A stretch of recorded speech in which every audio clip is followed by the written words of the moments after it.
വെട്ടി കഴുകി വൃത്തിയാക്കി വെച്ച മത്തിയിലേക്ക് ആവശ്യത്തിന് മുളക് പൊടിയും മഞ്ഞൾപ്പൊടിയും ഉപ്പും ഒരല്പം ചെറുനാരങ്ങ നീരോ വിനീഗറോ ചേർത്ത് കൈവച്ച് നന്നായി ഒന്ന് മിക്സ് ചെയ്തെടുക്കാം.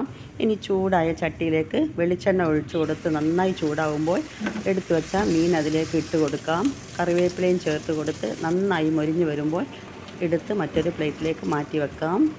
നന്നായി ചൂടാറുന്ന സമയം നമുക്കിതിനെ മുള്ളിൽ നിന്നും അടർത്തിയെടുക്കണം. ചോറിൻ്റെ കൂടെയും കഞ്ഞിയുടെ കൂടെയൊക്കെ കൂട്ടാൻ പറ്റിയ ഒരു അടിപൊളി സൂപ്പർ ടേസ്റ്റുള്ള ചമ്മന്തിയാണ് ഉണ്ടാക്കാൻ പോകുന്നത്.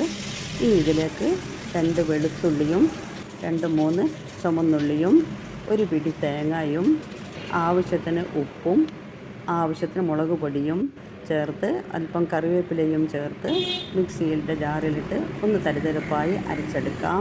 ഇനി അതിലേക്ക് അല്പം ചെറുനാരങ്ങ നീരോ വിനീഗറോ ചേർത്ത് മിക്സ് ചെയ്തെടുത്താൽ അടിപൊളി മീൻ ചമ്മന്തി റെഡി.